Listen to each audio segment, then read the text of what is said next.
Pak Bambang tadi sudah menyampaikan lebih kurang ada dinamika yang luar biasa terkait dengan kelembagaan pemerintahan yang kita miliki. Dari sisi undang-undang saja, misalkan kalau kita bicara undang-undang kelembagaan negara di tingkat pusat, undang-undang kementerian, bahkan kalau kita masuk ke undang-undang pemerintah daerah, ini kan dinamikanya luar biasa. Nah, pertanyaan berikutnya yang perlu kita bahas adalah lalu tantangan-tantangan kelembagaan pemerintahan yang dihadapi ini apa saja? Apakah perubahan-perubahan kelembagaan itu diikuti dengan tantangan yang sama atau sesungguhnya upaya untuk menyelesaikan tantangan-tantangan yang ada? Nah, nampaknya nih Pak Bambang, dari hasil pengamatan kita, kajian Pak Bambang di daerah, kajian kita memahami fungsi-fungsi kementerian, ini ada satu tantangan yang tidak pernah bergeser dalam kelembagaan pemerintahan kita, yaitu tantangan ini terkait dengan apa yang kita kenal sebagai red tape birokrasi, bahwa birokrasi sebagai unsur utama dari kelembagaan pemerintahan rupanya tidak banyak berubah, tetap saja dianggap ini organisasi yang gemuk, kemudian lamban dan tidak responsif. Dan lebih parah lagi, biasanya kinerjanya terkungkung dan cenderung untuk mementingkan dirinya sendiri. Jadi ada self interest di birokrasi. Nah, ini tantangan kelembagaan pemerintahan yang paling utama. Mengapa? Karena birokrasi bagaimanapun juga menjadi mesin yang bisa membuat pemerintahan bekerja. Nah, ini kalau inti mesinnya saja ini bermasalah, kelembagaan pemerintahannya kan juga bisa dipastikan bermasalah. Nah, terkait dengan itu, memang ada kecenderungan birokrasi ini enggan untuk berubah. Ini kan mereka yang bekerja di birokrasi seringkali guyonannya itu bekerja selama 10 tahun, tetapi pengalamannya sebenarnya hanya 1 tahun, bahkan 1 bulan. Artinya bekerja 10 tahun, tetapi yang dikerjakan ya itu saja. Dan ketika ada unsur perubahan biasanya tidak terima. Jadi seperti berlari di treadmill gitu. Di treadmill atau istilahnya kayak hamster lah. Hamster yang memutar-mutar di kandangnya gitu. Di kandangnya sementara tidak pernah berubah. Begitu ada upaya untuk merubah, biasanya ada perlawanan. Ada resistensi. Nah, ini cerita-cerita tentang inovasi di daerah yang gagal kan karena itu. Ketika Pak Presiden berulang kali mengeluh, mengapa ini sistem investasi di Indonesia tidak bekerja? Ini kan sebenarnya kan pokok persoalannya di birokrasi perizinan yang tidak mau berubah. Karena begitu itu diubah, ada kepentingan sangat konkret yang mungkin terganggu terganggu. Nah, yang lain saya kira tantangannya di tengah birokrasi yang tidak mau berubah, ini kan masyarakat berubah secara kuat. Nah, karena itu memang harus didorong ini apa yang kita sebut sebagai kebutuhan birokrasi yang semakin fleksibel dan istilahnya agile lah ya. Agile itu lincah. Nah, tapi ini kan sekali lagi susah, tetapi kalau itu tidak dilakukan, birokrasi akan semakin ditinggalkan juga oleh masyarakatnya atau dipaksa berubah mengikuti masyarakat. Tanda-tanda ke arah itu sudah ada. Dan mungkin sejumlah kementerian mulai mendorong birokrasi yang lebih fleksibel dan lincah, dan tapi ya kita nggak tahu nanti hasilnya akan seperti apa. Nah, yang lain saya kira khususnya dalam situasi-situasi yang membutuhkan respon cepat seperti situasi krisis, ini tantangan birokrasi berikutnya ya, kebutuhan untuk kapasitas untuk melakukan respon secara cepat dan akurat. Kalau kita lihat misalkan kondisi kita sekarang nih Pak Bambang ya dan teman-teman semua, jangan-jangan mengapa pandemi atau COVID-19 ini sampai detik ini kelihatannya masih jauh dari bisa dikelola. Jangan-jangan memang cara berpikir kelembagaan pemerintahan kita itu cara berpikir normal. Padahal kan situasinya kan tidak normal. Nah, ini yang juga perlu menjadi perhatian. Dan saya kira yang terakhir, dan ini sebenarnya melekat pada fungsi atau pada negara itu sendiri ya, kapasitas atau sumber daya yang cenderung terbatas. Kalau kita lihat ini kan birokrasi terkungkung oleh anggaran tahunan yang itu sudah sangat rigid dan tidak bisa keluar dari itu.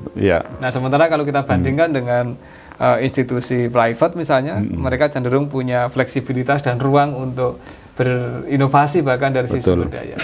Nah, saya kira tantangan-tantangan ini yang nanti bisa kita diskusikan lebih lanjut. Tetapi secara lebih spesifik tantangan dari internal birokrasi ini mungkin Pak Bambang bisa menyampaikan nih pengalaman ke berbagai daerah, kemudian berinteraksi dengan teman-teman Pemda, Bapeda dan macam-macam, mungkin bisa memberikan penjelasan lebih lanjut nih Pak Bambang. Baik, teman-teman mahasiswa, juga para pembelajar manajemen pemerintahan semuanya ya. Tadi Mas Wawan sudah memberikan pengantar yang sangat bagus tentang tantangan kelembagaan pemerintahan. Birokrasi kita dengan segala kelemahannya itu, ya, kekurangannya. Ya. Dulu ada senior dosen di psikologi UGM yang selalu atau sering mengatakan ya, ciri pelayanan birokrasi itu kalau bisa dipersulit, mengapa harus dipermudah? Ya itu kan selalu terngiang-ngiang itu ya. Dan nampaknya itu juga masih berlaku dari sampai sekarang gitu, dari dulu sampai sekarang. Identifikasi kami ya berinteraksi dengan pemerintah daerah dan juga berdasarkan berbagai kegiatan yang kami lakukan. Ada beberapa hal yang bisa dikatakan sebagai gambaran umum ya, atau potret buram birokrasi Indonesia. Ya. Yang pertama, kondisi umum kita lihat ya, tadi organisasinya memang cenderung gemuk. Coba aja, organisasi gemuk otomatis stafnya banyak. Padahal kalau kita lihat, mari kita lihat ke Pemda-Pemda. Ya, jangan-jangan satu kantor itu yang isinya ada mungkin 100 orang, pekerjanya dikerjakan 15 orang cukup. Hal yang sama kita lihat di kementerian, kantornya besar. Ya, saya tidak tahu kalau saya berkunjung ke kementerian itu mereka sibuk ngurus apa. Sesuatu yang sebenarnya bisa diurus oleh satu unit kecil, apalagi sekarang di zaman digital. Ya, semuanya sudah bisa dikomputerize gitu, dikerjakan oleh komputer. Ya.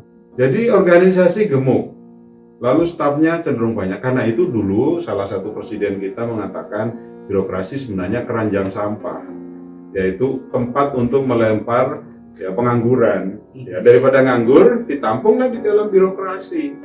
Sekarang Pemda-Pemda baru saja rekrutmen pegawai yang jumlahnya banyak. Saya mikir mau dikasih kerja apa mereka. Pemda itu juga pekerjaan semakin sedikit. Pelayanan semakin banyak, tetapi otomatisasi membuat kebutuhan staf birokrat sebenarnya semakin sedikit. Itu pertama yang semakin gemuk. Yang kedua, realitas yang kita hadapi sampai sekarang, peraturan perundang-undangan sangat banyak dan overlapping. Masing-masing kementerian berlomba-lomba membuat peraturan, disosialisasikan sebagai sebuah proyek, ya, mempersulit pelaksanaan tugas birokrasi itu sendiri. Sekarang kritik yang sedang hangat dilakukan atau dialami, kesulitan dialami di Pemda-Pemda, bagaimana kita harus melaksanakan Permendagri 90 tahun 2019 misalnya. Nah ini semua aturan tentang perencanaan diatur dengan sangat detail di sana. Nanti kita lihat. Ya persoalan yang lain ya, kondisi kelembagaan birokrasi kita, ya, SDM aparatur pada umumnya dianggap tidak kompeten. Dan ini bisa kita lacak dari memang proses rekrutmennya begitu. Sehingga tidak kompatibel dengan pekerjaan. Tidak kompatibel dengan kebutuhan pekerjaan yang harus diselesaikan. Juga karena tidak pernah ada perencanaan, sebenarnya suatu lembaga pemerintah itu 10 tahun ke depan akan mengerjakan apa, 20 tahun ke depan mau mengerjakan apa. Demikian juga Pemda. Misalnya Pemda Sleman, 5 tahun ke depan apa tuh yang akan dilakukan untuk pencapaian visi maupun misi Sleman, 20 tahun ke depan apa, sehingga dengan demikian bisa direncanakan 5 tahun ke depan kita akan butuh sekian tenaga IT, semacam roadmap kelembagaan dan roadmap SDM, kebutuhan SDM gitu. Nah ini harus dibuat SIMPEK ya, sistem manajemen kepegawaian. Tapi sayangnya kita belum sampai manajemen kepegawaiannya pada perencanaan yang baik. Termasuk yang daftar itu pada umumnya juga sudah tidak diterima di perusahaan ini, tidak diterima di perusahaan itu, baru ya sudahlah akhirnya masuk ke Pemda. Ini artinya rekrutmennya bermasalah, dan ketika sudah di dalam capacity building atau capacity development aparaturnya juga bermasalah juga Pak Bambang, sehingga betul. Semakin parah ini persoalan tidak kompeten ini. Ya, itu kondisi SDM. birokrasi. Walaupun akhir-akhir ini ya sudah ada upaya perbaikan, tapi belum sepenuhnya berhasil. Nah, yang berikutnya kondisi birokrasi adanya kewenangan ya yang saling tumpang tindih. Dan ini juga perlu ada pembahasan lebih lanjut. Ini nanti bagian penting dalam manajemen pemerintahan. Persoalan lain, pelayanan publik yang belum juga bergerak semakin baik ya. Kadang ada inovasi baik, tapi keberlanjutannya belum bisa dipertahankan. Nah, ini nanti Mas Wawan mungkin harus membahas juga kapan-kapan apa sih permasalahan yang membuat inovasi-inovasi itu tidak bertahan lama. Persoalan juga di dalam birokrasi adalah pola pikir yang selalu berdasarkan juklak dan juknis. Jadi serba selalu melihat peraturan, ketidakmampuan untuk berinovasi, berkreasi, dan sehingga seterusnya. Implikasinya birokrasi cenderung hanya memenuhi aturan. Tetapi substansi dari pelaksanaan fungsinya tidak diperoleh. Betul. Dan ini kelihatan misalkan dalam laporan pertanggungjawaban keuangan ya, secara administratif rapi, tetapi output dan outcome-nya ke masyarakat seringkali tidak nampak gitu. Karena pertanggungjawabannya hanya berdasarkan kwitansi, bukan berdasarkan apakah itu terlaksana dengan baik atau tidak. Dan gitu. Apakah itu punya output yang berimplikasi kepada masyarakat, itu juga persoalan. Juga ini kaitannya dengan mindset dari pemeriksa. Pemeriksa, baik badan pemeriksa keuangan maupun pada pemeriksa keuangan dan pembangunan, orientasinya pokoknya ada pertanggungjawaban di atas kertas, ya. Walaupun misalnya penggunaan anggaran baik, manfaat untuk masyarakat, tapi kalau di atas kertas tidak baik, itu dianggap sebagai tempat. Semacam titik tekannya pada akuntabilitas administratif. Tidak pada akuntabilitas substantif. Ya, ini masalah serius itu. Nah, itu yang pola pikir rules based. Dan yang terakhir, kondisi birokrasi kita ya secara umum budaya kerjanya masih sangat rendah. Yaitu yang kritik yang sering dilakukan ya birokrasi itu atau aparatur pemerintah kerjanya ya udat-udut, turu-turu, leda-lede gitu kan. Bahkan dikritik, ini ya sering ya birokrasi kita itu dikritik seperti resimen 709. Jadi jam 7 masuk gitu ya, terus tidak melakukan apa-apa dalam situasi normal gitu ya. Ada yang jam 9 sudah pulang, ngojek dan seterusnya. Atau yang lebih bagus ya 702 gitu kan, jam 7 melakukan sesuatu, nanti jam 2 pulang, tapi tidak melakukan sesuatu. Tapi di luar Jawa kritiknya lebih parah lagi. Birokrasi itu dianggap bukan 702 tapi 902. Jam 9 datang, tidak melakukan sesuatu, jam 2 pulang. Ya. Di daerah-daerah yang sering saya kunjungi lebih parah lagi. Di sana itu resimen 11.012. Ya. Jadi jam 11 datang, ngobrol, kadang hanya nongkrong di kantin, ya, jam 12 sudah hilang. Itu gambaran tentang buruknya budaya kerja birokrasi. Ya. Mari kita lihat apakah kita seperti itu atau tidak. Ya. Tapi saya yakin banyak yang ketawa-ketawa, iya Pak, kan nggak ada kerjaan kok. Nah, yang terakhir Mas Wawan, persoalan lain di dalam birokrasi ada 3 hal. Iya. Nanti akan kita detailkan di kuliah berikutnya, yaitu isolasi sektoral. Masing-masing punya ego sektoral, ini urusan kami, bukan urusan Anda.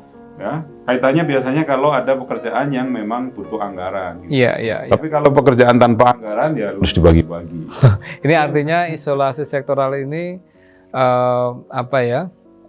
sebagai dampak dari tidak adanya sistem koordinasi dan sinergi ya. Betul. Padahal pemerintahan kalau pembagian fungsional maupun teritorial tadi kan sebenarnya kan ada satu kewenangan bersama, cuman dibagi-bagi. Nah, artinya kan ketika ini pelaksanaan baik dari sisi fungsi maupun dari sisi kewenangan teritorial, koordinasi dan sinergi menjadi kata kunci. Yang itu seringkali tidak jalan. Para mahasiswa bisa bertanya juga kepada saudara-saudara atau bapak-bapak lain yang mungkin ikut di kuliah ini yang dari Bapeda, betapa sulitnya melakukan koordinasi. Padahal Bapeda adalah melakukan fungsi koordinasi dengan organisasi perangkat daerah yang lain. Itu salah satu tugasnya ya, sebagai Badan Perencana Pembangunan Daerah. Jadi itu isolasi sektoral. Yang kedua ada pelapisan vertikal, Mas Wawan. Ya, ya. Jadi antara staf dengan pejabat eselon 4 ya mungkin masih bisa nyampur, tapi eselon 4 dengan 3 dengan 2 itu masing-masing seperti air dan minyak, tidak bisa saling berkomunikasi, berkoordinasi dengan baik. Dan yang ketiga masih ada masalah psikokultural, bahwa birokrat itu ya harus tampil dengan segala macam simbol-simbolnya, pakai di sini tanda pangkat, mungkin pakai jengkol dan sebagainya, baju coklat. Padahal sebenarnya kan fungsi tugas birokrat itu melayani. Tapi di banyak tempat itu birokrat justru ingin dilayani. Ini tidak hanya terjadi di daerah, bahkan di pusat. Itu yang terjadi masih seperti itu.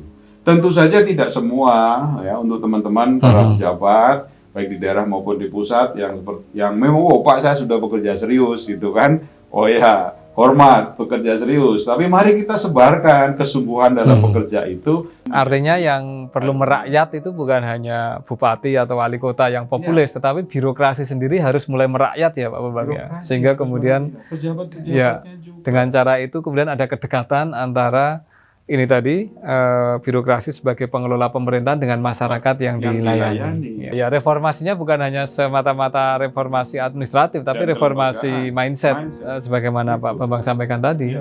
Tanpa perubahan mindset, ya saya kira problem dasar yang tadi kita diskusikan ini masih agak berat ini dalam konteks kita Indonesia. Itulah yang terjadi ya. Seringkali pejabat itu sulit dihubungi. Sudah zaman modern semacam ini dikirim WA nggak balas juga gitu kan. Oh kan saya pejabat masa saya membalas WA Pak dosen kan, ya enggak lah. Lapor dulu ke sekretaris ya. Tapi ini persoalan yang sekedar contoh yang saya maksudkan dengan psikokultural itu ya. Kalau memang sudah tidak ada lebih bagus ya, sangat bagus. Kalau memang masih ada mari kita perbaiki. Itu poin-poinnya, Mas. Mungkin ada tambahan lagi sebelum nanti kita tutup bersama.